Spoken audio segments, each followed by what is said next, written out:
welcome to the Nitpicking Nerds Movie Magic Mashup. I'm your host, Joe Cherries. That means I'm your host, Beezy, by process of elimination. Who are you? Beezy? Oh, okay. Nice to meet you. Joe? Yeah, I'm Joe. Okay. Joe Cherries. We should do a podcast right now. We should do an episode called Movie Magic Matchup. Yeah, and I'm thinking we take a deck, like a movie. No, we take a movie. Take a deck, mash them up. Yep. We turn a movie, today Star Wars, into an EDH deck based on purely flavor and nothing more. Because we're not going for power. Yes. We're going for flavor. For those of you, make sure, like, comment, subscribe, share this video if you'd like. Check out our Patreon if you think we're charming. Or if you don't think we're charming. Don't worry about the charming part. Just check out our Patreon. Just check it out. All right. We have the concept. We have a movie. We have a deck. We're going to show you the deck. It is led by General Tazri. Why don't you read General Tazri? General Tazri is 4 white legendary creature human ally. When General Tazri enters a battlefield, you may search your library for an ally creature, reveal it, put it into your hand, then shuffle your library. Pay Wooburg. Ally creatures you control get +X until end of turn, where X is the number of colors among those creatures. Each creature in the deck typically represents a character or a class of characters. Who is this character? This is a little bit vaguer. This is actually Leia overall in the series, right? Rather than just in the original Star Wars. We get all 5 colors when we play this one, yes. so it lets us put any nonsense into this deck. Yes, this is General Leia. General Leia, which she doesn't become until the Force. Right. Awakens. So let's move into the deck. Who we got? We have the main boy. Your main boy, Luke Skywalker, who is Jace Fringe Prodigy. Kind of a literally transforms. Yeah, literally goes through a transformation. Yep. Not that Jace does. Luke doesn't literally go through one. Well, he's like metaphoric. From whiny power converter kid to. I want to go to Task Station and get some power converters. That was good. That's Jace. Transformation, Planeswalker, Jedi type thing going on. Yep, it works really well. We have the leader of the rebels, Lin Civi, who is Leia, right. Princess Leia. Now we got in the deck it's Leia, and then commanding the deck is Leia. It's future Leia. Right, future Leia. Yeah. Present Leia is this one. Is Lin Civi. This might be a weird one. I'm gonna go ahead and read it just because it's funny. Try to guess who this is in your head. I mean, I don't know who else it would be. This is a smuggler captain. He's 3 and a black for a 2/2 human pirate. You have to draft him face up. As you draft a card, you may reveal it. Note its name, then turn smuggler captain face down. When smuggler captain enters the battlefield, you may search your library for a card with the name you noted. And put it into your hand, then shuffle your library. So this isn't conspiracy. This card has absolutely no text, but it's Han Solo. This is obviously Han Solo. He is a captain. He is a smuggler. How flavorful is it that Han Solo is just not even from this format? He just doesn't even care. He doesn't even play by the rules. He's literally just a tutu. Literally plays by different rules. We have Chewbacca, who is Carplusian Strider. This one really looks like him. It does look like Chewbacca. I didn't think we were going to get that close. I thought we were going to use grizzly bears. Yeah, the face doesn't look too bad. Or the face is the worst thing. The body looks a lot like brown humanoid. Chewie. Yeah, brown humanoid. Yeah, it can't be the target of blue or black spells. That's something. That sounds Chewie-ish. That's text. Let's move on to the next 2 plucky robots. We have R2-D2, who is mindless automaton. Automaton? Automaton? Automaton? Automaton. I don't think anyone says automaton. Mindless automaton. Right. So the shape is there. Mm-hmm. R2-D2's kind of a dummy. He's more. I think he's actually really smart and he's sassy, but he's gonna be dumb for this. He looks like this card. The next card is also just a look. Oh yeah, C-3PO.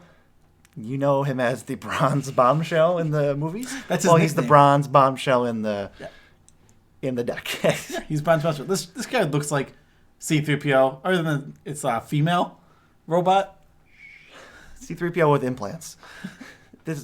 I don't know. This card doesn't do anything, but it looks like C-3PO. That's the deck. Get ready for more of that because we got some more. Actually, these next 2 cards kind of do something. We have Obi-Wan Kenobi as a Johnny, mentor of heroes. Come on. You mean old Benajani? Old Benajani mentors heroes? Come on. Come on. How could that not be in the deck? And now, when Joe pitched this next one to me, Darth Vader, he was like, hey, Isan's Shade looks a lot like Darth Vader. I'm like, no, I saw that card. It definitely doesn't. And then I looked at it again. It definitely does. It looks a lot like Darth It's like Vader. a dude dressed in black with like a robe and like a metal mask. Also, another thing about it is the character was killed and wants to redeem himself after death. Darth Vader didn't technically die. He was basically reborn, though. But he is basically reborn as Darth Vader. Oh my goodness. Might as well say Anakin's Shade. It is Anakin's Shade. You know what? If you have a Sharpie, scribble it out. It's an uncommon. So just write Anakin on it. Yeah, right. Anakin Shade. And everyone will love you. Yes. Moving on. And no one will get it, probably. The last one. Last one. Grand Moff Tarkin. GMT. Is that what they call him? Yeah. Played by Kambal, Consul of Allocation. He's like dark and brooding and Old. in the shadows. Like, you don't know what's going on with that guy. Also, he's old. Old. Kind of like a top minion type dude. He is. He basically is a top minion. Taxes your opponents. So, we got the cast. Now we need to work in the plot. So the best way to tell you how many cards are in this deck that have max flavor is to just read you the plot. I think once we go over the movie, you'll kind of get what we're doing. Oh, it's just the best way to give you massive amounts of flavor information. Yeah, so basically what we're going to do for this plot is we're going to do a quick, abridged plot. It's like a mini, just what happens from start to finish, major plot points. Boom, we're going to hit all the major plot points. We're going to tell you what the flavor is. Bam. Boom. Let's get jamming. The movie begins with Darth Vader and his expendable troops boarding Leia's ship to try and get back the stolen secret plans. Leia puts the secret plans into her mindless automaton and sends him with the bronze bombshell, C-3PO, down to Tatooine to deliver the plans and a message to Obi-Wan. So, we have the bronze bombshell and the automaton, the two droids going down to Tatooine to give a Johnny a message, obviously. Duh. A.k.a. Obi-Wan. Your turn. The two droids are kidnapped by edgewalkers. Edgewalkers. Edgewalkers. We do need to mention, though, Jawas are huge fans of Harry Houdini. Houdini! Houdini! Houdini!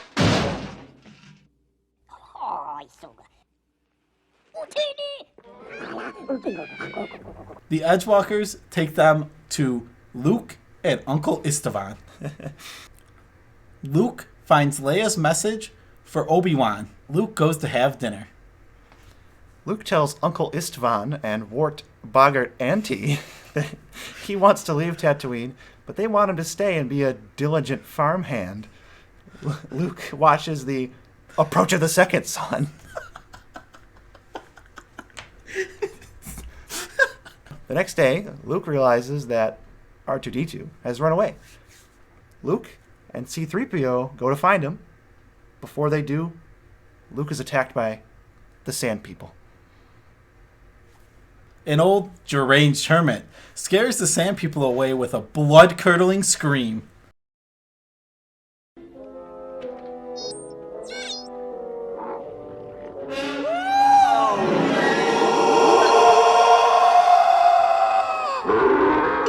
Turns out the deranged hermit was actually a Johnny. Obi-Wan. Obi-Wan takes Luke back to his place to heal up.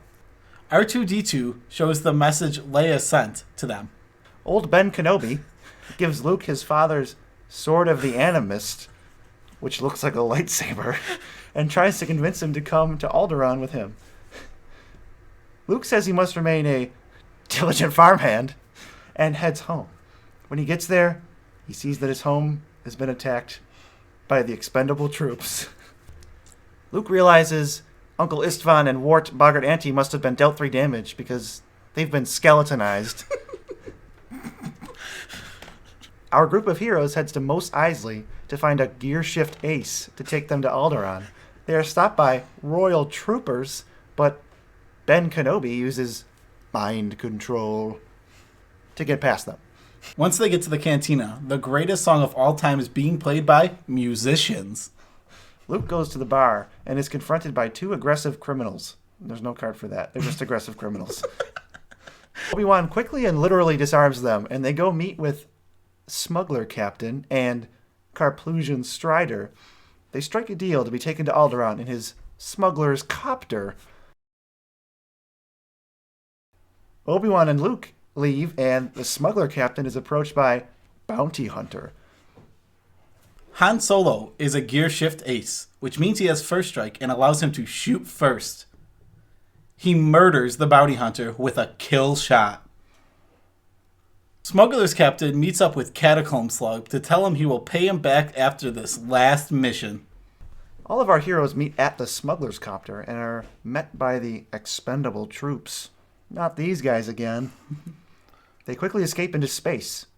Yeah, it's a space movie. Han Solo must use impulsive maneuvers to escape. Meanwhile, on the Death Star of Extinction, Kambal offers to spare Leia's home planet, Alderaan, from being destroyed if she gives him the location of the ally encampment. She reluctantly does, but Kambal fires the Doom Cannon. The shot obliterates the entire planet.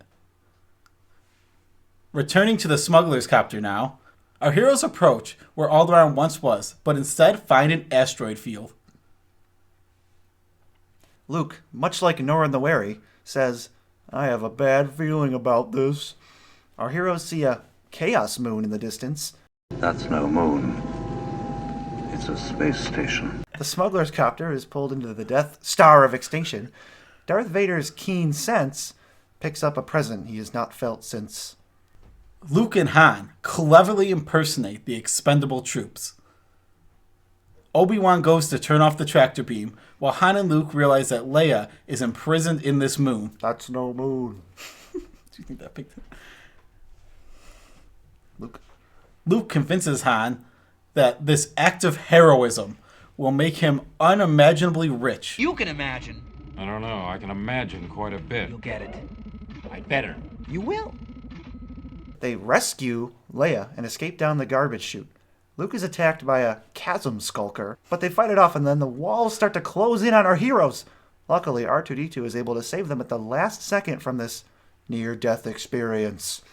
Obi-Wan is confronted by Vader, and they have a fateful showdown.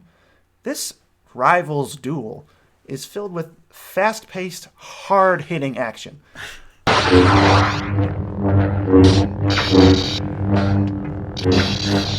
Right as Luke and our group of heroes are all about to escape, Luke looks and sees a hero's downfall.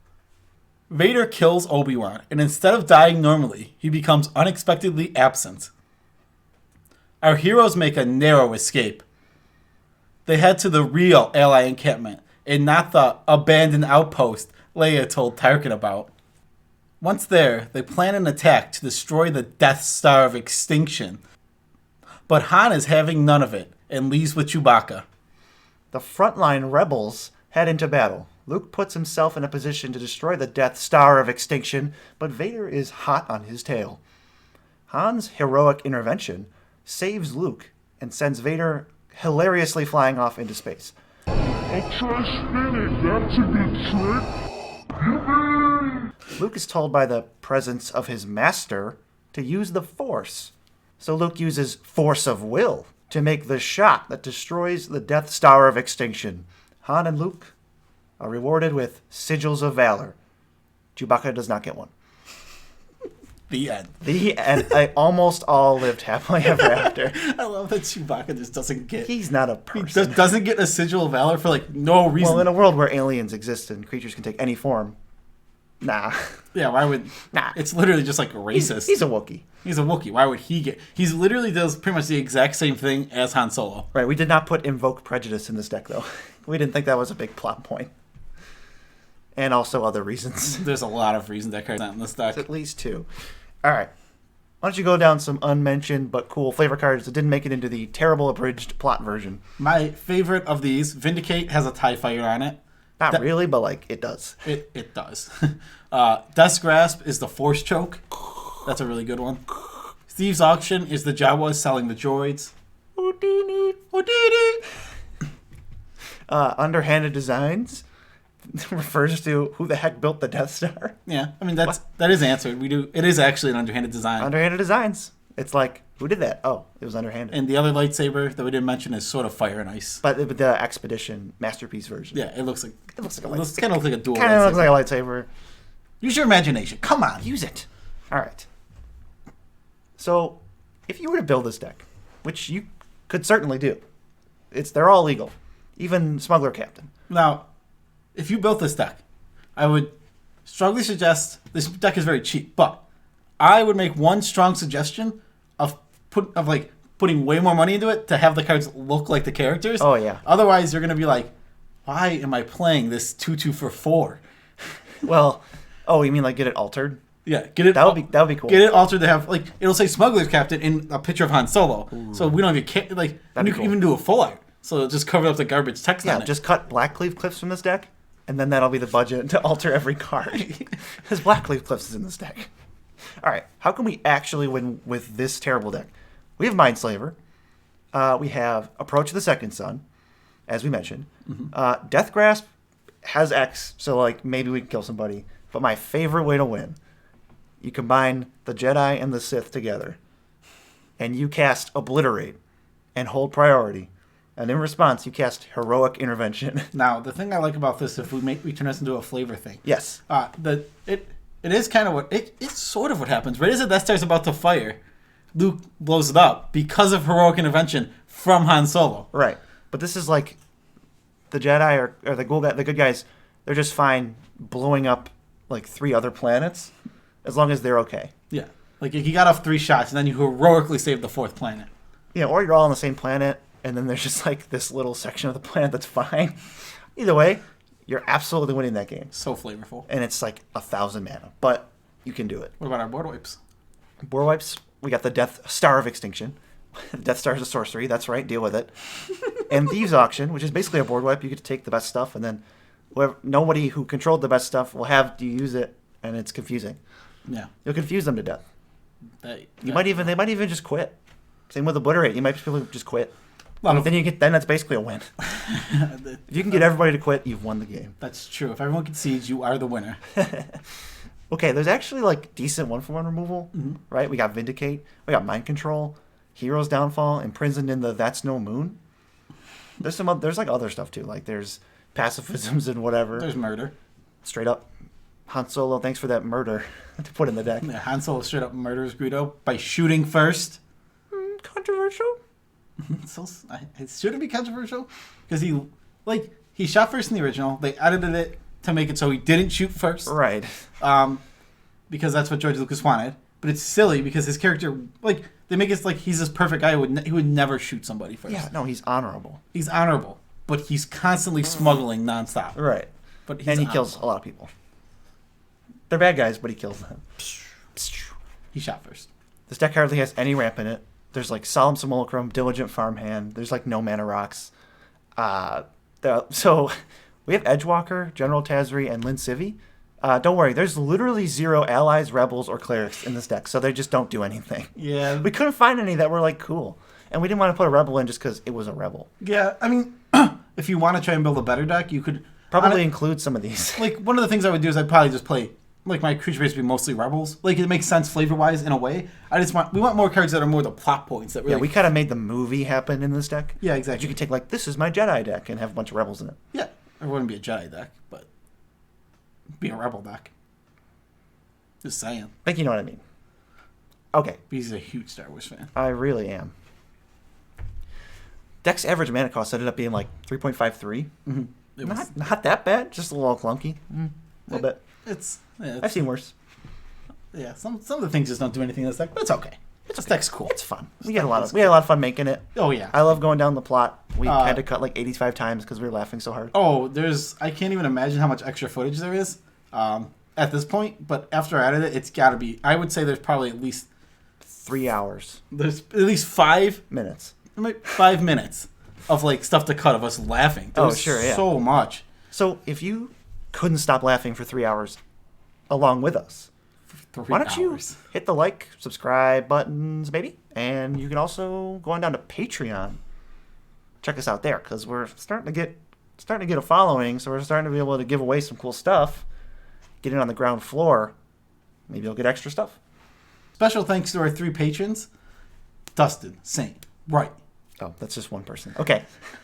Dustin, Saint, and Wright. Thank you. Dustin, Saint, Wright. Okay, Dustin. Joseph, Van, Be True. And Tyler Bunn. Tyler Bunn. I got to say it. You got to say Tyler Bunn this time. You guys rock. Basically, that's just as simple as it You're the gets. 3 greatest people in the The world. 3 strongest fans, most powerful. The most powerful mages. Right. It's just, small stuff like that. I mean, you could be like them. Just saying. If you want to see other videos like that, you can leave a comment below and suggest what video you might want to see. What movie's next? Yeah. We kind of went like, who could go wrong with Star Wars? Yeah. It was also suggested by one of our biggest fans, That's Brian McGowan. That's true. Special shout out, Brian.